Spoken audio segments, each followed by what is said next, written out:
subscribe and press the bell icon. Search Science Class. Hello friends, how are you? कैसे हो आप लोग? आज इलेक्ट्रिसिटी चैप्टर का हमारा 4th पार्ट है। ठीक है, आज हम लोग जनरली बात करने वाले हैं इस चैप्टर में। एक्चुअली बहुत सारे टॉपिक्स, बहुत सारे जनरली के पॉइंट्स हमने क्लियर कर दिए आपको, और आज मैं क्लियर करने वाला हूँ रेजिस्टेंस से। मैं दोबारा से स्टार्ट करूँगा। रेजिस्टेंस के फैक्टर्स हो गए थे कि 4 फैक्टर्स क्या होते हैं रेजिस्टेंस के। आपसे रिक्वेस्ट है कि वीडियो को एंड तक देखिएगा। एंड तक देखिएगा तभी कॉन्सेप्ट आपको क्या है पूरे माइंड के अंदर जाएगा। इसलिए पूरे कॉन्सेप्ट के पॉइंट पे बात करता हूँ मैं। सो प्लीज़ कॉन्सेप्ट अगर आपको पूरा चाहिए इस टॉपिक का, इस चैप्टर का, तो वीडियो को स्टार्टिंग से एंड तक देखना। ठीक है, गारंटी है कि आपको पूरा कॉन्सेप्ट मिलेगा और समझ में भी पूरा गारंटी के साथ आएगा। ठीक है, तो स्टार्ट करते हैं इस वीडियो को। ठीक है, अगर आप नए हो तो बेल आइकन प्रेस कर लो, नोटिफिकेशन के लिए आप सब्सक्राइब कर, नोटिफिकेशन मिलेगा आपको। ठीक है, तो स्टार्ट करते हैं इस वीडियो को। ठीक है, रेजिस्टेंस से मैंने लास्ट क्लास खत्म किया था। रेजिस्टेंस क्या होता है जनरली? ठीक है, आपको मैंने बताया था कि रेजिस्टेंस क्या होता है। ये रेजिस्टेंस क्या एक तरह की प्रॉपर्टी किसी भी कंडक्टर की जिसके अंदर करंट फ्लो होने को अपोज करता है। ठीक है, ये प्रॉपर्टी का किसी कंडक्टर के अंदर होगी तो क्या होगा, इसमें करंट फ्लो जनरली या तो बहुत कम होगा या बिल्कुल ही नहीं होगा। ठीक है, इनकी एक ऐसी प्रॉपर्टी है जिससे it oppose the flow of current. Flow of current को क्या करता है, अपोज करता है। ठीक है, चलो आज हम बात करेंगे। वैसे इसके बाद बात नहीं करने वाला है, इसका हम ज़्यादा टॉपिक हम क्लियर नहीं करेंगे। बस आपको ओवरव्यू देना चाहता हूँ। अगर कुछ भी आपके माइंड में थोड़ी सी भी जनरली डाउट्स हो इससे रिलेटेड, रेजिस्टेंस से रिलेटेड, तो आपको कर देता हूँ। रेजिस्टेंस एक प्रॉपर्टी है, ठीक है, किसी भी कंडक्टर की जिससे करंट फ्लो होने में परेशानी होती है। ठीक है, कॉपर है, कॉपर में करंट अच्छा फ्लो करता है। इट मीन्स कि उसके अंदर रेजिस्टेंस जो है जनरली क्या है, कम है। ठीक है, तो resistance nothing but is a property. ठीक है, SI यूनिट क्या होती है इसकी? ओम होती है। 5 ओम, 10 ओम, 15 ओम, बहुत सारे रेजिस्टेंस होते हैं। रेजिस्टेंस की वैल्यूज है। ठीक है, उसके बाद बात करते हैं। आज हम लोग जो पढ़ने वाले हैं, हम लोग पढ़ने वाले हैं आज हीट के बारे में। एक नया टॉपिक है हमारा, heating effect of electric current. Heating effect of electric current topic का नाम है। ठीक है, क्या होता है ये मैं आपको बहुत ही अच्छे से बताऊंगा। ठीक है, ध्यान से देखिएगा, ये बहुत ही इंपॉर्टेंट टॉपिक है ये, और एग्जाम पॉइंट ऑफ व्यू से भी, और हर तरह से बहुत इंपॉर्टेंट टॉपिक है heating effect of electric current. ठीक है, इसका हर पॉइंट अपने आप में बहुत ही ज़्यादा वैल्यू रखता है। वैल्यू बेस्ड जनरली क्या कहते हैं क्वेश्चंस आते हैं यहाँ से। ठीक है, तो ध्यान रखिएगा इस बात का। जो heating effect of electric current है, दिस इज द फेनोमेनन। ये क्या है, एक फेनोमेनन है। कैसा फेनोमेनन है? इसमें जब किसी, मान लो फॉर एग्जांपल ये कंडक्टर है, इसके अंदर कॉन्टिन्यूअसली अगर करंट फ्लो होगी, अगर लगातार इसके अंदर करंट फ्लो होती जाएगी बहुत देर तक, तो क्या होगा, ऑटोमेटिकली इसके अंदर हीट जनरेट हो जाएगा, यानी कि ये गर्म हो जाएगा। This phenomenon is called heating effect of electric current. यानी इलेक्ट्रिक करंट की वजह से क्या आ गया, इसके अंदर हीट आ गया। तो इस फेनोमेनन को कैसे डिफाइन करेंगे कि when current is pass through a conductor continuously, then heat is induced, ये heat is produced in it, heat produce होता है। This phenomenon is called heating effect of electric current. This is called heating effect of electric current. ठीक है, ये था हमारा कि क्या होता है। अच्छा ठीक है, अब इसके बाद ये आता है कि चलो ठीक है, इसका एग्जांपल क्या है, इसके एप्लीकेशंस क्या है। पेपर में इसके एप्लीकेशंस भी आते हैं। एप्लीकेशन क्या है इसके? तो इसका एप्लीकेशन ये है, ध्यान से देखिएगा दोस्तों। इसका एप्लीकेशन से इलेक्ट्रिक बल्ब में क्या होता है, जैसे येलो कलर का बल्ब होता है, आपने देखा होगा, वो आप काफ़ी टाइम तक जलाओगे, पहले हम लोग यूज़ करते थे उसको, तो काफ़ी टाइम तक जलाओगे तो क्या होता है, वो बहुत ज़्यादा गर्म हो जाता है। तो जनरली वो क्या है, heating effect of electric current के प्रिंसिपल पे काम करता है। आपका इलेक्ट्रिक आयरन है घर के अंदर, इलेक्ट्रिक आयरन है, तो इलेक्ट्रिक आयरन भी heating effect of electric current के प्रिंसिपल पे काम करता है। उसके अंदर जो एलिमेंट्स होते हैं, आप जैसे उसमें करंट फ्लो करवाते हो, उसके अंदर रेजिस्टेंस बहुत ज़्यादा होता है, जिससे क्या होता है, उसके अंदर हीट जनरेट हो जाती है, हीट बहुत ज़्यादा हो जाता है। और इलेक्ट्रिक टोस्टर आपने देखा है, इलेक्ट्रिक टोस्टर में क्या होता है, वो भी गर्म होता है जनरली। वो कैसे गर्म होता है, क्योंकि उसके अंदर भी एलिमेंट्स होते हैं, नाइट्रोम्स के वायर होते हैं, जिसमें क्या होता है, जब करंट फ्लो करते हैं हम लोग, तो उसमें क्या होता है, इलेक्ट्रिसिटी जनरेट होती है, और इलेक्ट्रिसिटी की वजह से क्या होता है, गर्म हो जाता है। ठीक है, उसके बाद जनरली एक और एप्लीकेशन हमारे पास इलेक्ट्रिक हीटर है दोस्तों। इलेक्ट्रिक हीटर में क्या होता है, उसमें भी एलिमेंट्स लगे होते हैं ऐसे कि उसमें करंट जब फ्लो होगा तो वो क्या होगा, ऑटोमेटिकली गर्म हो जाएगा, और गर्म होने पर हीट जनरेट होता है जनरली। तो ये 4 एप्लीकेशन है जिसको आप देख पा रहे हो। बार बार मैं हीट का इस्तेमाल कर रहा हूँ, हीट वर्ड का यूज कर रहा हूँ। What is this heat? आपको पता है कि हीट एक तरह की एनर्जी है। हीट क्या है, एक तरह की एनर्जी है। और एनर्जी क्या होता है कि हम एनर्जी को मेजर कर सकते हैं। We can measure the energy ना। एनर्जी की ऐसा यूनिट होती है जूल, मतलब हम एनर्जी को चाहें तो जूल में मेजर कर सकते हैं। तो फिर बाद में ये पता चला, अच्छा ठीक है, अगर हीट जनरेट होती है तो कितनी होती है, राइट? ये क्वेश्चन था ना कि हीट जनरेट होती है तो कितनी होती है। तो एक साइंटिस्ट थे, नाम ही उनका था जूल। तो जूल ने क्या किया था, इस पर एक लॉ दिया, और एक ऐसा लॉ दिया जिससे इस हीट के अमाउंट का पता चलता है, और हीट किन किन बातों पर डिपेंड करता है ये भी पता चल जाता है हमें। ठीक है, तो बताता हूं मैं आपको सबसे पहले कि वो लॉ क्या था। ठीक है, क्या था बोला, हीट, वो जूल्स लॉ ऑफ हीटिंग के नाम से ये लॉ मशहूर है, जूल्स लॉ ऑफ हीटिंग। क्या है, बहुत इंपॉर्टेंट क्वेश्चन है ये, पेपर में बहुत आते हैं क्वेश्चन, बता रहा हूँ मैं आपको। ठीक है, क्या होता है जूल्स लॉ ऑफ हीटिंग? उन्होंने ये कहा था कि जो हीट जनरेट होगी किसी भी कंडक्टर में, किसी भी कंडक्टर में जो हीट जनरेट होती है वो डायरेक्टली प्रोपोर्शनल होता है। डायरेक्टली प्रोपोर्शनल होता है किसके? करंट के स्क्वायर के डायरेक्टली। तो उसमें अंदर जो करंट फ्लो हो रहा होता है उस करंट के स्क्वायर के डायरेक्टली प्रोपोर्शनल होता है, और यही हीट जो है वो डायरेक्टली प्रोपोर्शनल होता है रेजिस्टेंस। मतलब अगर आप करंट थोड़ा सा भी बढ़ाते हो तो हीट बहुत ज्यादा बढ़ जाएगा, बिकॉज स्क्वायर के डायरेक्टली प्रोपोर्शनल है। और यहाँ पर भी इंक्रीज करेगा, ये भी इंक्रीज तो ये भी इंक्रीज। मतलब रेजिस्टेंस, अगर किसी कंडक्टर की रेजिस्टेंस बहुत ज्यादा है, करंट उसमें जल्दी आसानी से फ्लो नहीं हो पा रही है, इट मींस कि उसके अंदर हीट ज्यादा जनरेट होगी। अगर करंट इसके अंदर से आसानी से फ्लो नहीं होगी तो करंट यहाँ पर रुकेगा, ज्यादा देर तक रुकेगा, रुक रुक के चलेगा, तो यहाँ पर क्या होगी, हीट ज्यादा जनरेट हो जाएगी। आपने हैंड को रब कर दे, जो बहुत तेज रब करते हो, फ्रिक्शन फोर्स बहुत ज्यादा लगता है, तो क्या होता है कि गर्मी बहुत ज्यादा पैदा होती है। सेम एज इट इज इसके अंदर होता है। अगर बहुत जनरली क्या होता है कि बहुत ज्यादा ही रुकावट फ्रिक्शन फोर्स क्रिएट होती है, रेजिस्टेंस बहुत ज्यादा हाई होता है किसी कंडक्टर का, उसमें करंट जनरली, उसमें जो हीट जनरली होता है वो बहुत ज्यादा प्रोड्यूस होता है। तो हम कह सकते हैं कि ये दोनों लॉ किसका है, जूल्स लॉ ऑफ हीटिंग। इसको स्टेटमेंट में भी लिख सकते हैं, हम कैसे लिखेंगे मैं आपको बताता हूँ। अच्छा, इसके अलावा क्या है कि इसके अंदर एक और मेन बात है, मैं आपको अभी बताऊंगा, पहले इसको लिख लेते हैं हम लोग। ठीक है, heating effect of electric current क्या होता है, heating effect of electric current, electric current, heating effect of electric current. Clear है? इसको लिखते हैं, when current is passed through a conductor, then conductor continuously, then heat is produced in it. The heat is produced in it. This phenomenon is called, this phenomenon is called heating effect of electric current. This phenomenon is called heating effect of electric current. बहुत ही आसान example आपको बता चुका हूं, electric bulb, electric heater, electric toaster, electric iron. ठीक है, ये generally इसके एग्जांपल्स हैं किसके, heating effect of electric current के। ठीक है, अब मैं बात करूंगा जूल्स। देखो बहुत आसानी से जो मैंने बताया आपको वही मैंने लिख दिया इसके अंदर। ठीक है, when current is pass through a conductor continuously then heat is produced in it. इसके अंदर हीट प्रोड्यूस हो रहा है, this phenomenon is called heating effect of electric current. नीचे एग्जांपल्स के आप लिस्ट बना सकते हो पूरा। ठीक है, ये था हमारा heating effect of electric current. उसके बाद हम बात करेंगे जूल्स लॉ ऑफ हीटिंग के बारे में। जूल्स लॉ ऑफ हीटिंग के बारे में देखता हूँ जूल्स लॉ ऑफ हीटिंग क्या है, किस तरह से उन्होंने क्या लॉ दिया था, उसको अच्छे से एक्सप्लेन करेंगे हम लोग। ठीक है, क्या था जूल्स लॉ ऑफ हीटिंग, देखिएगा जरा। ठीक है, उन्होंने कहा था कि जो हीट होती है, जूल्स लॉ ऑफ हीटिंग, जरा देखना यहाँ पे, जूल्स लॉ ऑफ हीटिंग, ये बहुत ही इंपॉर्टेंट है एग्जाम पॉइंट ऑफ व्यू से।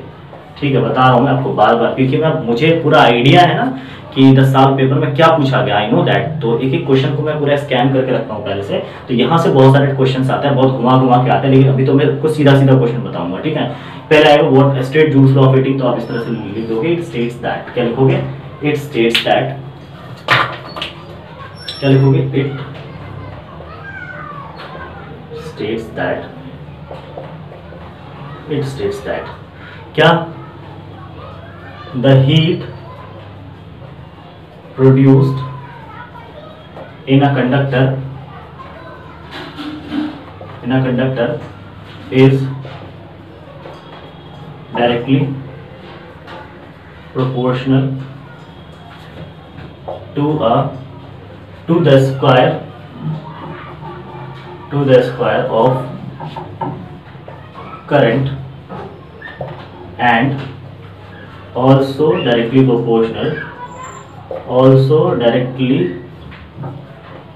proportional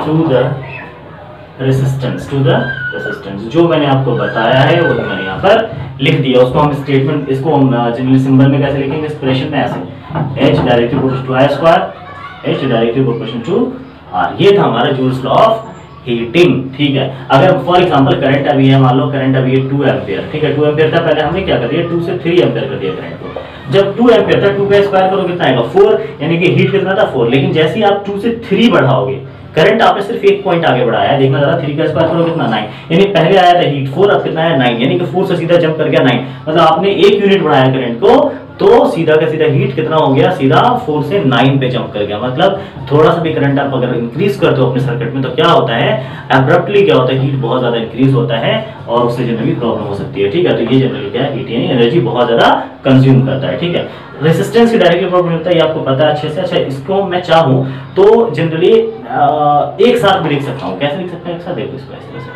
directly proportional to I square R, दोनों को देखो, इसके भी डायरेक्टली प्रोपोर्शनल, इसके भी डायरेक्टली प्रोपोर्शनल। ठीक है, अच्छा एक बात, मान लो किसी बल्ब को जला, बल्ब में बल्ब या आयरन कुछ भी जलाते हो तो क्या उसमें टाइम नहीं लगता जलने में, क्या उसमें टाइम के साथ ही तो हीट प्रोड्यूस होता है उसके अंदर, यानी कि कहीं ना कहीं उसमें टाइम भी इन्वॉल्व है। ठीक है, टाइम ज्यादा लगाओगे तो हीट ज्यादा प्रोड्यूस होगा, टाइम कम लगाओगे तो हीट कम प्रोड्यूस होगा, मतलब टाइम भी यहाँ पर क्या इन्वॉल्व है। तो इसलिए हम क्या करते हैं, नेक्स्ट स्टेप में इस इक्वल टू का प्रोपोर्शनल का साइन हटा के इक्वल टू का साइन लगाते हैं। आई स्क्वायर तो ऐसे रहने दिया, आर को ऐसे रहने दिया, कांस्टेंट लगा दिया टी, जो कि कांस्टेंट टाइम के लिए हम किसी भी अप्लायंसेस को यूज करते हैं। तो this is the joules law of heating and expression हो गया हमारा। जूल्स लॉ ऑफ हीटिंग का क्या है, एक्सप्रेशन है। यहां से एक फॉर्मूला आपको मिल चुका है। ठीक है, क्या फॉर्मूला मिला आपको अच्छी तरह से पता है, आई स्क्वायर आर टी। आप चाहो तो इस आई की जगह पर ये जो आई है आपका, इस आई आप यहां से नया हीट का भी 2 फॉर्मूला और बना सकते हो। पता है कैसे, आप क्या करोगे, यहाँ आई की जगह क्या करोगे, ओम्स लॉ पुट करोगे, आई की वैल्यू डाल दोगे ओम्स लॉ से V अपॉन R। ठीक है भाई, V बराबर क्या होता है, ओम्स लॉ में V बराबर क्या होता है, आई आर होता है। अब आई की वैल्यू यहाँ से क्या रखोगे, आई की वैल्यू V तो है, अपॉन में क्या हो जाएगा R, यानी कि आई की वैल्यू V अपॉन R भी यहाँ पे रख सकते हो। इससे हीट का नया फॉर्मूला बनेगा, अभी मैं करके दिखाता हूँ वैल्यू। ठीक है, ये हमारा क्या आई स्क्वायर आर टी नया फॉर्मूला बन गया हीट से रिलेटेड। आपको मैं फॉर्मूला रटवाता नहीं हूँ, फॉर्मूला सिर्फ और सिर्फ याद रखना है इस तरह से, कौन समझना है फॉर्मूले को, फॉर्मूले को याद करना है, या रटना नहीं है, याद करना है। याद कैसे करना है, इस तरह से बनाना, खुद से आप फॉर्मूला जब क्रिएट करोगे ना तो आपको याद रहेगा, डोंट वरी। ठीक है, तो ये जनरली क्या कर रहे हैं हम लोग, फॉर्मूला मेक कर बना रहे हैं अपने आप से। ठीक है, तो this is the Joule's of heating, इस तरह से इसका एक्सप्रेशन है। ठीक है, अब मैं इसका फॉर्मूला बना के दिखाता हूं, यानी कि इसी पार्ट, ये मेन फॉर्मूला है, मेन फॉर्मूले का ए पार्ट, मेन फॉर्मूले का ए पार्ट मैं आई की जगह रखता हूं V अपॉन R, तो क्या हो जाएगा V अपॉन R रख दिया आई। अच्छा, आई का स्क्वायर है ना, तो V अपॉन R का भी क्या हो जाएगा, स्क्वायर हो जाएगा। R तो ऐसे ही रहने दो, T ऐसे मल्टीप्लाई का साइन होता है बीच में, H इक्वल्स टू, अच्छा V स्क्वायर अलग अलग कर देता हूँ, V का अलग से स्क्वायर दे देता हूँ और R का अलग से स्क्वायर दे देता हूँ, इंटू R इंटू T। ठीक है, R से एक R कैंसिल हो गया, नीचे स्क्वायर है तो ठीक है, क्या आ जाएगा H equals to V square, नीचे में एक R बचा इंटू में T। ये हमारा इसका दूसरा फॉर्मूला बन गया।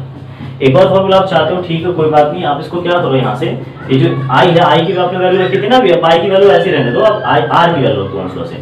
तो जैसे ही आर की वैल्यू रखोगे, इसका बी पार्ट जो होगा वो हो जाएगा H equals to I square, ऐसे रहने दो, आर की देखो ओम्स लॉ में क्या होता है, V बराबर आई आर। आप चाहो तो R बराबर क्या हो जाएगा, आई सीधे नीचे आ जाएगा, यानी V अपॉन आई, तो R की जगह V अपॉन आई रख सकते हो, आई स्क्वायर आर, आर कितना है V अपॉन आई इंटू में T।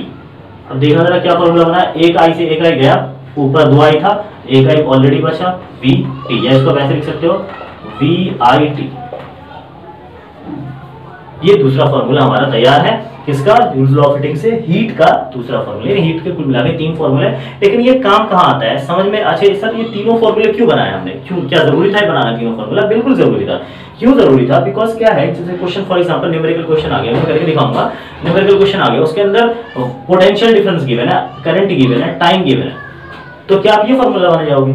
रेजिस्टेंस गिवन ही नहीं है तो आप ये पता कर, ये फॉर्मूला होगा ना डायरेक्ट। मान लो रेजिस्टेंस है, करंट है, टाइम है, V है ही नहीं, तो आप क्या ये लगाओगे या फिर ये लगाओगे? ये लगाओगे ना, V तो है नहीं हमारे पास, तो फिर जो जिस फॉर्मूले में V नहीं है वो वाला फॉर्मूला यूज करोगे। इसलिए ये वाला फॉर्मूला मैंने लिखा। ये वाला फॉर्मूला क्यों लिखा? बिकॉज अगर क्वेश्चन में V R T दे रखा है, I दे ही नहीं रखा, तो आप ये दोनों थोड़ी लगाओगे, इसमें दोनों में I है, तो आप कौन सा वाला लगाओगे? ये वाला। मतलब आपको तीनों तरह से, किसी भी तरह से अगर क्वेश्चन आए पेपर में, किसी तरह से न्यूमेरिकल क्वेश्चन आते हैं तो उसको आराम से सॉल्व कर दोगे। ठीक है, ये हमारा, इसको नोट डाउन कर लो आप। ठीक है, इसको आप स्क्रीनशॉट ले सकते हो, नोट डाउन कर सकते हो। जूल्स लॉ ऑफ हीटिंग बहुत ही इंपॉर्टेंट क्वेश्चन है, बहुत ही इंपॉर्टेंट टॉपिक है ये हमारा, बहुत ही इंपॉर्टेंट, यहाँ से क्वेश्चन बहुत ज्यादा आते हैं। ठीक है, आप देख सकते हो रेजिस्टेंस बढ़ता है तो हीट बढ़ जाता है, करंट बढ़ता है तो हीट बढ़ जाता है। ठीक है, टाइम बढ़ेगा तो भी हीट बढ़ेगा, मतलब हीट एक एनर्जी है, और एनर्जी की यूनिट क्या होती है? जूल होती है। एनर्जी के बारे में एक और मैं बात करना चाहूंगा, आप इसको मैं इरेज कर देता हूँ। ठीक है, एनर्जी की यूनिट के बारे में बात करता हूँ। एनर्जी की यूनिट जूल होती है, और एनर्जी की SI यूनिट होती है जूल, और एनर्जी की बिगेस्ट यूनिट होती है, या इसको कमर्शियल यूनिट भी कहते हो। पेपर में क्वेश्चन अक्सर आता है कि एनर्जी की कमर्शियल यूनिट क्या है, एनर्जी की बिगेस्ट यूनिट क्या है? तो एनर्जी की बिगेस्ट या कमर्शियल यूनिट है किलो वॉट आवर। क्या है? Kilowatt hour. ठीक है, देखो किलो वॉट आवर कैसे मैं बताता हूँ आपको। चलो अच्छा, 1 किलो वॉट आवर में कितना जूल होता है ये भी मैं आपको करके दिखाऊंगा। ऐसा यूनिट ऑफ एनर्जी, ऐसा यूनिट ऑफ एनर्जी। ठीक है, जरा देखना क्या है, जूल है, इसको जे से इंडिकेट करेंगे। ठीक है, चलो अब बिगेस्ट यूनिट क्या है या कॉमर्शियल यूनिट क्या है? कॉमर्शियल यूनिट क्या है? किलो वॉट आवर, KWH लिखते हैं इसको, kilowatt hour, kilowatt hour, KWH। ठीक है, चलो ओके। 1 किलो वॉट आवर में कितना जूल होता है? 1 किलो वॉट आवर में कितना जूल होता है? नहीं पता, ये नहीं पता। ठीक है, चलो मैं बताता हूँ आपको। 1 kilowatt hour, 1 kilo, kilo के बदले में कितना लिखता हूँ? किलो का मतलब होता है 1000 दोस्तों। ठीक है, आप के हटाओगे तो 1000 आएगा वहां पर, यानी किलो को हटाओगे तो 1000 यहाँ पर क्या हो जाएगा, इसमें मल्टीप्लाई हो जाएगा उसमें। वॉट, वॉट जनरली क्या है? वॉट वॉट ही होता है, वॉट की कोई यूनिट नहीं होती। वॉट एक अपने आप में एक यूनिट है। ठीक है, एक ऐसा यूनिट है वॉट। ठीक है, तो ऐसा यूनिट तो कभी हटती नहीं है, वो वैसी वैसी रहती है। आवर, आवर की जनरली, आवर जो है वो टाइम की यूनिट है, बट टाइम की ऐसा यूनिट नहीं है। टाइम की ऐसा यूनिट क्या है? सेकंड है। मतलब आवर को मैं सेकंड में कन्वर्ट कर सकता हूँ, तो आवर को सेकंड में कन्वर्ट करो 3600। 1 आवर में 3600 सेकंड्स होते हैं। ठीक है, चलो हमने सबको रख दिया और ये वॉट जो बचा था वॉट ऐसे उतार दिया। ठीक है, ओके ठीक है, चलो इसको मैं ऐसे कर देता हूँ, इसके बराबर बराबर लिखता हूँ। ठीक है, के 1000 1 इंटू 1000 इंटू 3600। ठीक है, वॉट और सेकंड, मैंने सेकंड में कन्वर्ट कर दिया। ठीक है चलो अब क्या करते हैं, के के बदले में, के के बदले में सॉरी 1000 रखा हमने, आर के बदले में 3600 सेकंड, बच क्या गया वॉट, और इसमें जो इसको मैंने सेकंड में कन्वर्ट किया था वो सेकंड कहाँ गया, वो यहाँ है, वॉट सेकंड। ठीक है, इसी वॉट सेकंड को पता है क्या कहते हैं, जूल कहते हैं। तो देखते हैं तो इसको सॉल्व करो, ये सॉल्व करके आएगा 36 पे, देखना जरा कितना जीरो है, 3 और 2 5, यानी कि 3 4 5 जूल। क्लियर है यहाँ तक? अब इसको स्टैंडर्ड फॉर्म में लाते हैं। स्टैंडर्ड फॉर्म में कैसे लाएंगे इसको, मैं चाहूँ तो ऐसे लिख सकता हूँ 36 इंटू 10 टू द पावर 1 2 3 4 5, यानी 5 जूल, ऐसे लिख सकता हूँ मैं, कोई प्रॉब्लम। ठीक है, इसको और स्टैंडर्ड बनाऊंगा अगर मैं, तो इसको और स्टैंडर्ड बनाने के लिए मैं लिख सकता हूँ 3.6 into 10 to the power 6 joule, यानी 1 किलो वॉट आवर में इतना जूल होता है। ये भी क्वेश्चन पेपर में कई बार आ चुका है, कन्वर्ट करने के लिए भी आता है पेपर में, तो आप इस तरह से कन्वर्ट कर सकते हो, बता सकते हो कि 1 किलो वाट में कितने जूल होते हैं। ठीक है, ये था हमारा एसआई यूनिट के बारे में। बहुत सारे लोग परेशान रहते हैं एसआई यूनिट के बारे में। ठीक है, अब मैं एक और यूनिट बताऊंगा आपको एनर्जी की, आप घर में जनरली यूज करते हो यूनिट। उससे पहले मैं आपको एक चीज बता देता हूँ, फिर मैं इसके बारे में बात करूंगा। ठीक है, चलो तो ये था हमारा जनरली एनर्जी की एसआई यूनिट। अब मैं बात करता हूँ पावर के बारे में। पावर के बारे में बात करेंगे। पावर क्या होता है, किसी भी अप्लायंसेस का, किसी भी जनरल डिवाइस का पावर क्या होता है? पावर क्या है देखना, रेट ऑफ डूइंग वर्क, सुना आपने, रेट ऑफ डूइंग वर्क, ये पावर क्या है? रेट ऑफ डूइंग वर्क इसको बहुत आसान लफ्ज में इसको पावर। पावर क्या होता है? Electric power, rate of doing work is called power. और 9 में पढ़ा आपने, कैसे? देखो पावर को पी से इंडिकेट करते हैं, फॉर्मूला बन गया, रटना नहीं है, बनाना है फॉर्मूला। हाँ, फॉर्मूला बन गया, कैसे? रेट लगाओ, ये देखो बता दो, रेट का मतलब डिवाइडेड बाय टाइम। हाँ, डूइंग वर्क, वर्क है मतलब ऊपर क्या लगेगा, वर्क लगेगा। ठीक है ना, चलो ठीक है, okay. Power equals to work, इसको मैं क्या लिख सकता हूँ? आपने वर्क बराबर क्या पढ़ा है, याद है आपको? V बराबर W अपॉन Q, याद करो पोटेंशियल डिफरेंस के फॉर्मूले में। W बराबर क्या हो जाएगा? V into Q, V into Q लिख सकता हूँ मैं, मतलब W के बदले में VQ लिख सकता हूँ मैं, VQ अपॉन में T। अच्छा ठीक है, कोई दिक्कत, इसको मैं और ज्यादा वो कर लेता हूँ, V को V रहने देता हूँ, Q अपॉन T क्या होता है? याद करो करंट का फॉर्मूला, Q अपॉन किसका फॉर्मूला है? करंट का फॉर्मूला। तो मैं यहाँ पे क्या रखता हूँ, Q अपॉन T, देख रहा हूँ Q अपॉन T, ये Q अपॉन T के बदले में क्या लिख सकता हूँ मैं? करंट, यानी I लिख सकता हूँ। तो ये हमारा पावर का मेन फॉर्मूला आ गया, P इक्वल्स टू VI। एक और जादू का खेल दिखाऊं आपको मैं, आपने अभी हीट का फॉर्मूला क्या पढ़ा था? VIT, याद है? एक VIT भी आया था, बैक करके देख लेना, VIT आया था। एक बात बताओ, इस VI के बजाय मैं P रख सकता हूँ? देखो ना, VI किसके बराबर, P के बराबर मैं P रख सकता हूँ, इनटू टाइम तो ऑलरेडी है। मतलब अगर आपको एनर्जी पता करनी है और पावर, सिर्फ पावर गिवन है आपके पास, एनर्जी पता करनी है और टाइम गिवन है, सिर्फ पावर मल्टीप्लाई टाइम से करो, एनर्जी आ जाएगी। मतलब एनर्जी पता करना है, पावर है, पावर का मल्टीप्लाई कैसे करो, टाइम से करो। लेकिन बात यह है कि पावर की यूनिट होती क्या है, पावर को कैसे पहचानेंगे कि पावर ही गिवन है? तो पावर की यूनिट क्या होती है? वॉट। ऐसा यूनिट ऑफ पावर क्या होती है? वॉट होती है। और इसको W से इंडिकेट करता है। बिगेस्ट यूनिट क्या होती है? किलोवाट। बिगेस्ट यूनिट क्या होती है? किलोवाट। दिस इज द ऐसा यूनिट ऑफ पावर। ठीक है, ये था हमारा generally power, rate of doing work is called power. Power का फॉर्मूला ये होता है, जनरली हमने इसको डिराइव किया है, आपको रटने की जरूरत नहीं है, ये फॉर्मूला पावर का मेन। और इस तरह से इसकी यूनिट लिखेंगे। बिगेस्ट यूनिट क्या है इसका?